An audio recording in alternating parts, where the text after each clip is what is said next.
Xin chào các bạn đã quay trở lại với kênh Cô Ba Bình Dương.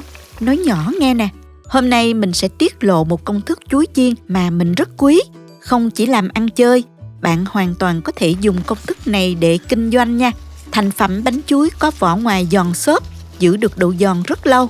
Trong video, mình cũng sẽ bật mí những lưu ý quan trọng và mẹo nhỏ khi chiên, giúp bạn có được những chiếc bánh chuối chiên phồng to, rỗng ruột, đẹp mắt và thơm ngon như ý. Hãy cùng mình theo dõi đến cuối video và nhớ đừng bỏ qua chi tiết nào nhé. Chúng ta có thể xem những thành phần nguyên liệu chi tiết, hình ảnh nguyên liệu cụ thể để thực hiện món này ở cuối video, hoặc tham khảo những dụng cụ nhà bếp mình hay sử dụng bên dưới phần mô tả của video. Trước tiên mình sẽ đi pha bột. Mình dùng 3 loại bột là bột gạo, bột mì và bột chiên giòn. Để bánh có độ giòn xốp ngon nhất, mình nên dùng bột gạo lọc nha các bạn.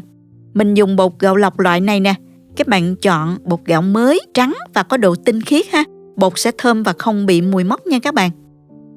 Nếu không có bột gạo lọc thì các bạn có thể thay thế bằng bột gạo bình thường cũng được. Mình pha bột vào một cái thau lớn, cho vào đây 200g bột gạo lọc, 50g bột mì và 150g bột chiên giòn. Để bánh có độ ngọt vừa phải, mình cho vào đây 80g đường. Thêm 1 muỗng canh bột nghệ để bánh có màu vàng ươm đẹp mắt. Thêm 350ml nước lạnh và 200ml nước cốt dừa lon. Khuấy kỹ để hòa tan bột cũng như là các nguyên liệu khác. Mình sẽ ủ bột trong vòng từ 1 đến 2 tiếng cho bột thật là ngấm nước, bột nở đều ha. Bạn nào có thời gian thì mình để ủ qua đêm 8 tiếng trong tủ lạnh nha. Nhớ là mình sẽ cho bột nở vào trước khi chiên, vì bột nở hoạt động ngay lập tức khi mà mình trộn nước vào đó, nên mình không được trộn trước nha các bạn. Ngoài phần pha bột thì mình sẽ chia sẻ thêm những lưu ý quan trọng khi chiên chuối để đạt được độ phồng giòn tối ưu. Các bạn nhớ là xem đến cuối video để không bỏ lỡ bất kỳ mẹo hay nào nhé. Mình dùng chuối xiêm hay còn gọi là chuối sứ để chiên nha các bạn. Chuối xiêm chín thường có vỏ màu vàng đậm, đôi khi có đốm đen nhỏ nhỏ trên vỏ. Tránh chọn những quả có vỏ còn xanh hoặc là quá chín rụt nha. Chuối xiêm chín sẽ mềm vừa phải khi bạn ấn nhẹ vào vỏ đó. Nếu chuối chưa chín đủ thì sẽ bị chát. Chuối chín quá mềm thì chuối có thể đã nẩu, không còn giữ được độ ngon khi chiên đó các bạn. Nãy chuối của mình đang chín vừa đẹp để chiên rồi nè.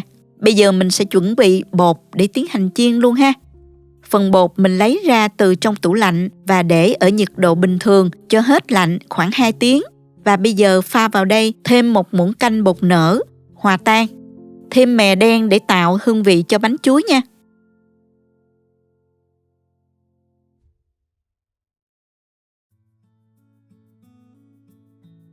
Để áo chuối chiên được dễ dàng hơn thì mình đổ bột ra một cái khuôn chữ nhật rộng và phẳng như thế này. Dùng một cái chảo sâu lòng và đổ ngập dầu. Bật bếp làm nóng dầu và tiến hành đi ép chuối luôn ha. Để ép chuối thì mình cắt một cái túi ziploc và cuộn nguyên trái chuối vào để tạo hình. Sau đó dùng một cái vật phẳng nặng như là tấm thớt để ép cho chuối dẹp ra với chiều dài mong muốn ha các bạn. Ở đây mình có một cái dụng cụ ép chuối mà các bạn có thể tìm mua rất nhiều trên các sàn thương mại điện tử. Mình có để link mua tham khảo dưới phần mô tả nha. Ưu điểm là có mặt trên bằng kiếng á, để mình có thể nhìn thấy và kiểm soát được chiều dài của trái chuối khi ép. Ngoài ra nó còn có tay cầm để ép nữa nha.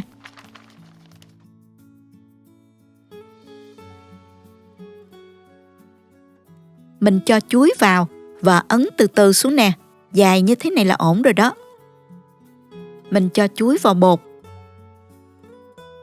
và rưới bột lên trái chuối cho bột áo đều ha. Quay lại với chảo dầu để thử xem dầu đã đủ độ nóng chưa. Mình sẽ nhỏ một giọt bột vào. Nếu bột nổi lên là dầu đã được rồi đó các bạn. Mình có mua một cái dụng cụ dài như thế này giúp dễ lấy chuối và áo đều bột hơn. Không có thì các bạn dùng thìa và đũa bình thường cũng được. Khi dầu đạt độ nóng thì mình để mức lửa trung bình để chiên nha. Nhẹ nhàng cho trái chuối đã áo bột vào chảo. Chuối sẽ từ từ xe mặt và nổi lên. Mình nhẹ nhàng lật ngược lại Chiên đều hai mặt trong khoảng 2 phút. Đến khi trái chuối chín và xe hai mặt có màu vàng nhạt như thế này thì mình lập tức vớt ra áo bột lần thứ hai. Lưu ý là mình sẽ áo ngay khi chuối còn nóng, vừa vớt ra khỏi dầu như thế này nha các bạn. Rồi nhanh tay cho trái chuối vừa áo lần 2 vào chảo tiếp tục chiên.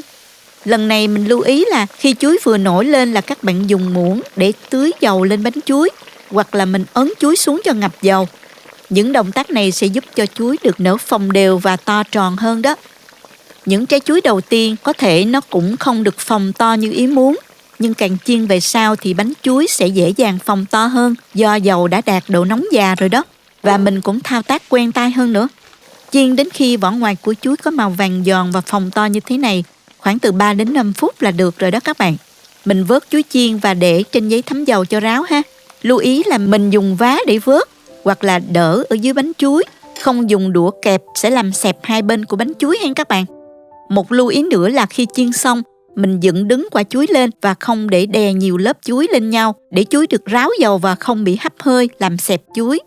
Giữ nhiệt độ dầu ở mức trung bình để chuối chiên đều và giòn ha. Nếu dầu quá nóng, chuối sẽ bị cháy bên ngoài nhưng bên trong chưa kịp chín. Đừng chiên quá nhiều chuối cùng một lúc để giữ nhiệt độ dầu ổn định, giúp chuối nở phồng và giòn đều nha. Khi chuối được ép dẹp, diện tích tiếp xúc của chuối với bột chiên sẽ lớn hơn, giúp lớp bột phủ đều hơn xung quanh trái chuối, tạo điều kiện cho bột nở ra khi chiên, làm cho bánh phồng lên một cách tự nhiên. Đồng thời việc ép dẹp chuối cũng giữ lại được độ ẩm bên trong khi chiên. Hơi nước khi gặp nhiệt độ cao của dầu chiên sẽ bốc hơi làm cho lớp bột bên ngoài phồng lên. Đây là yếu tố quan trọng giúp cho bánh chuối có lớp vỏ giòn và phồng đẹp mắt.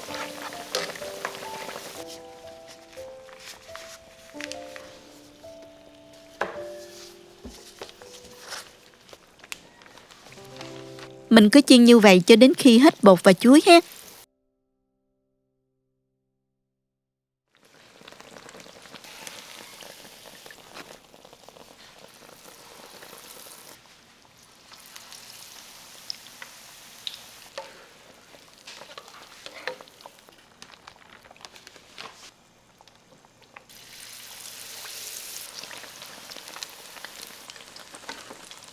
Đây là thành phẩm chuối chiên của mình nè. Những chiếc bánh chuối dài có màu vàng ươm bắt mắt. Các bạn xem nè, bánh phồng to và tròn ủng luôn. Phần vỏ bánh rất giòn, xốp nhưng không hề bị cứng nha. Bánh này nếu để qua ngày, khi ăn chỉ cần nướng lại trong nồi chiên không dầu là ngon y như mới luôn.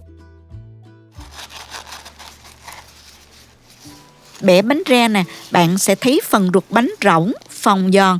Bên trong là phần nhân chuối mềm mịn, ngọt ngào, hòa quyện cùng lớp bọt giòn rụm bên ngoài. Vỏ bánh có độ ngọt vừa phải, không quá gắt, tạo nên sự cân bằng, ăn không bị ngán mà dễ ghiền lắm đó các bạn. Với công thức đơn giản và dễ làm này, chúng ta đã làm được chuối chiên ngon cho gia đình thưởng thức, không thua kém gì ngoài tiệm. Nếu bạn thích, hoàn toàn có thể dùng công thức này để kinh doanh. Hy vọng các bạn sẽ thử làm món bánh này tại nhà và thành công. Đừng quên chia sẻ kết quả với mình nha. Cảm ơn các bạn đã theo dõi video hướng dẫn làm bánh chuối của mình. Nếu các bạn thích, hãy bấm like, share và đăng ký kênh để không bỏ lỡ những công thức thú vị khác nhé.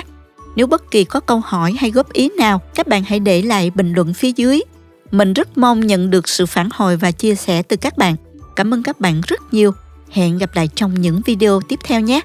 Nếu thấy video thực sự hữu ích, bạn có thể gửi tặng ekip thực hiện một ly cà phê bằng nút Super Thanks hình trái tim ngay bên dưới video.